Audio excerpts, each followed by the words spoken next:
All right, let's talk some recruits. Saivion Jones hops on board this 2021 class, dominant player from St. James. This is a guy, Shea, that it seemed like the football staff had circled for a long time. And regardless of what his rankings were in the state or in the nation, this is a guy they wanted to add to this class. Yeah, absolutely. And I mean, you look at it, and it was one of those things where Mason Smith and then Saivion Jones were the two guys that they had really circled in Louisiana and really in the country. As you said, it didn't matter what the ranking was at the time. They made it clear they wanted him, and he's a 6'4", 6'5" range kid as a junior, and he's probably in that 240, 250-pound range, but he can play D-end, in a four-down front, certainly. He was athletic as can be, playing basketball, football, track and field with the discus and shot put. But I look at his stats from last year, and not just the size and being on a 15-0 team at St. James and being obviously a big piece of it, but as a DN to have 113 tackles on the year, to have right at 30 tackles for a loss, to hit 17 sacks on the year that's like massive production. So there was no doubt that in a year where they wanted to find some guys, both in Louisiana and elsewhere, that were the Jaquelin Roy types, Jacoby and Guillory, these game changers for you on D-line. I think they're well on their way to doing that because they've got 4 defensive linemen committed right now. But I'll also say with Saivion, the kind of buzz around him when you talk to people, whether it's in the St. James area or around here, is that at their ages, he's kind of got a Tyson Jackson feel to him, which I'm not saying he's going to be a top 5 pick one day, but that's high praise as to what kind of DN you're probably getting. It also seems like this staff loves when they get a guy from Louisiana that's one of the blue blood programs like a St. James, because they know how well he's been coached, and we've seen him get guys from U-High and Catholic and other areas, and they really appreciate the way that their high school coaching was to get them ready for the next level. Absolutely, and they've got and their only other Louisiana commitment right now, the number 1 punter in the country, is a West Monroe guy. And who am I missing? What school? Oh, Evangel. Jacob, where are they at right now? What about Loyola? Or Loyola? When's the last time Loyola had a D1 prospect? Art Carmody was a kicker. He won the Groza Award. He was around my age, your age. Mm-hmm. Okay, so. But to your point, Evangel's got Micah Baskerville still in the team hunt, so chill out. Shea and Hunt, both of you chill out. That's right, and he's a beast. Yeah. He scored, 2 touchdowns in one game, not even playing offense or defense last year. See? Shea, my question here is, when I look at the state rankings from Go247, you just see at the top of Louisiana just a flood of wide receivers. And then I look at LSU's class, and they already have taken 2 wide receivers in JoJo Earl and Deion Smith from outside the state. What is the kind of situation with these wide receivers? How many will LSU take from Louisiana? And are other schools realizing this surplus that Louisiana's got in wide receivers and going to come in here and get some good players? 100%. And I think the best evidence of that is I don't think anybody would debate Brian Thomas and Chris Hilton are number 1 and 2 receivers in the state, and they've got your Bama and LSU and Georgia and all those offers. But then you get into Keon Coleman and Malik Neighbors. Keon Coleman at Opelousas Catholic, Malik Neighbors at Como. Both those guys are 1,400-yard, 20-plus touchdown kids last year, and they've got more offers than the higher 2-ranked guys who are better prospects because everybody knows, LSU can't take all these kids. So Miami and every other school kind of around the country has been dipping in with offers to those guys. I think to answer your question, JoJo Earl's a game changer. I mean, think of a Jalen Waddle type of player, and that's what you're getting. And Deion Smith's a top 100 prospect as well out of Mississippi, Provine, where he's one of their better basketball players. He's easily their best football player. He's a very high-level guy that if he were in Louisiana, he'd be a top 4 or 5 player in the state. So they took those guys and knew we've got an offer out to Brian Thomas at Walker, who's the best receiver in the state in the minds of at least the current rankings. I don't think Chris Hilton's far off. He's a 3-sport kid out of Zachary who, won state high jump as a freshman and has been breaking records. In that state championship game, he scored the winning touchdown. I think it was as a sophomore. So they've got really talented guys there that they've offered and would take no matter what else happens. But a lot of people are watching where are Destin Payson, who I think he goes to Florida State out of Edna Carr, or Coleman or Malik Neighbors, and Tyrese Johnson, who's another two-sport athlete playing basketball. He's got some basketball offers at Booker T in New Orleans, and you can even go beyond that. There's others who, Jack Besh, for instance, is out of STM, is already committed to Vandy. Casey Kane at Warren Easton's already committed to Texas. So, yeah, it's a absolute surplus of receivers. But so far, it's LSU's just said, hey, we'll focus on Brian Thomas and Chris Hilton, and we'll go outside the state and see if we can get some kind of game changers, and they did in Earl and Smith. Shea, it seemed like there for a while, LSU was taking in-state guys just to take them because they were in-state guys, even if they weren't a fit for the program. But with this staff, it does seem like they're being selective with only players that can help them now and in the future.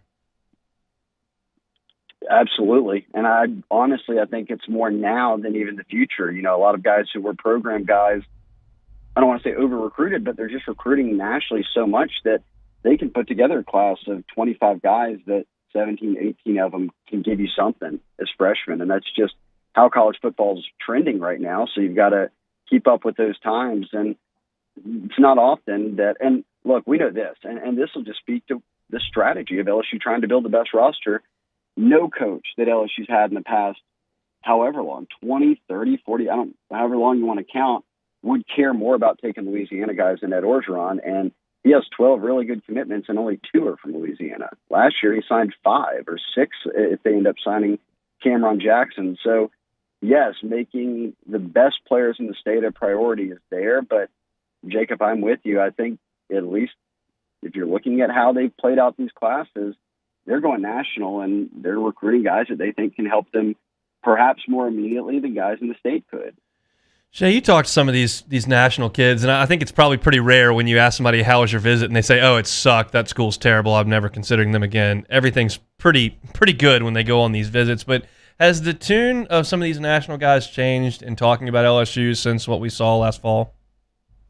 You know, I think that's one of the biggest storylines that it's not being overlooked with COVID and NCAA shutting down all recruiting. But certainly for when I look at LSU's class and where they're at and where maybe they could be if they had some momentum to be able to pop guys over the past couple of months, that not that they haven't reeled off these big names, but I'll give you an example. Offensive linemen, they don't have any committed yet, but they're in the mix for all these like 6 5-star offensive line and offensive tackles. Well, Hunt, if I've got 6 of those guys, I'm James Craig. You've heard from James Craig. If I've got them all coming in on visits and they're seeing the weight room and the trophies and the new ops building, and they're getting to stand in Tiger Stadium, you've got 6 or 7 of those guys, you can pop one of them. It just happens. They get caught up in a visit, or they end up falling in love, whatever it might be, and you get a guy or 2.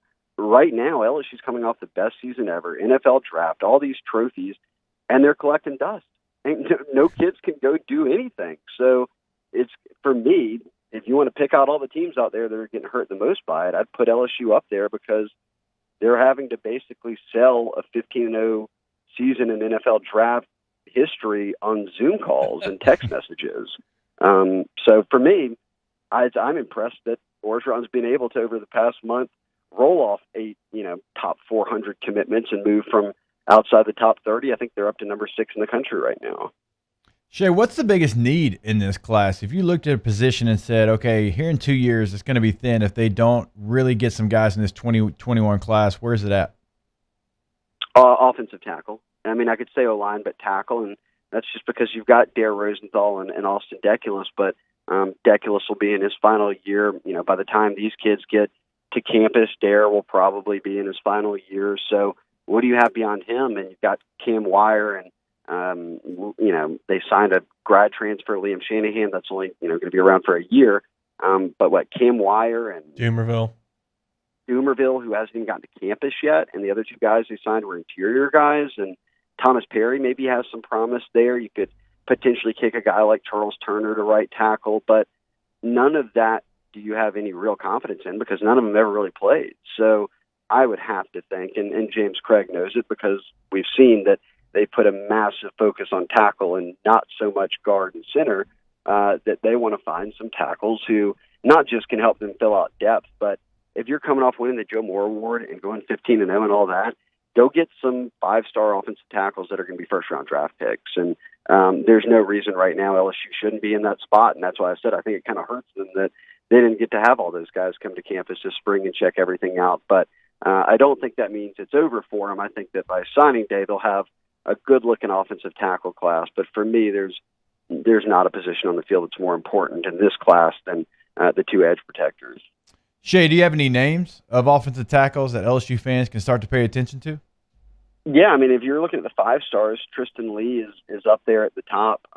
Kid out of Virginia who's been to, he camped at LSU and worked out with Craig. He came in for a game. He came in for an unofficial visit. So even being a kid, playing on the East Coast, he's had some kind of real one-on-one time with LSU. J.C. Latham at IMG's, kind of LSU or Ohio State. Amarius Mims in Georgia, Nolan Rucci, a kid on the East Coast. And then beyond that, look, top 100 type guys. I'd feel great about Garrett Dellinger, who plays in Michigan. And I've got my crystal ball on LSU, but I think he's one that could pop at any point. And Reuben Fothery in Texas is a kid whose father played at A&M, but he hasn't seemed overly enamored with the idea of being a lock to College Station. And he's been talking to Craig a bunch. So, I could keep going, and there's 10 of them, but I would say Dellinger and Fothery and Tristan Lee are a couple of guys I would probably circle as ones you'd say they have the best shot with. All right, Shea, we'll get you out of here with this one. Is LSU done recruiting quarterbacks for the 2021 class?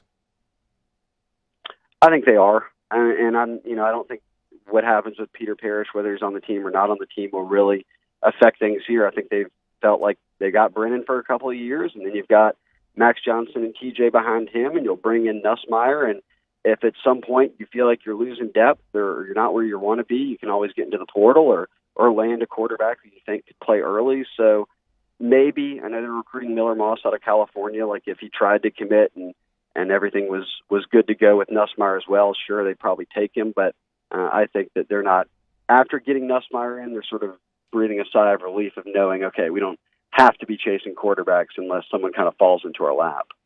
All right, he is Shea Dixon, does a fantastic job for 247 Sports. You can check out his work at go247.com. Of course, you can follow along on Twitter as well at Shea Dixon. Shea, good luck with the Fiddle Fig, my man. They're already dead. I'm never buying them again. I already told you that. All right, bye, Jacob. Bye, Hunt. Bye, See Shea. you, Shea.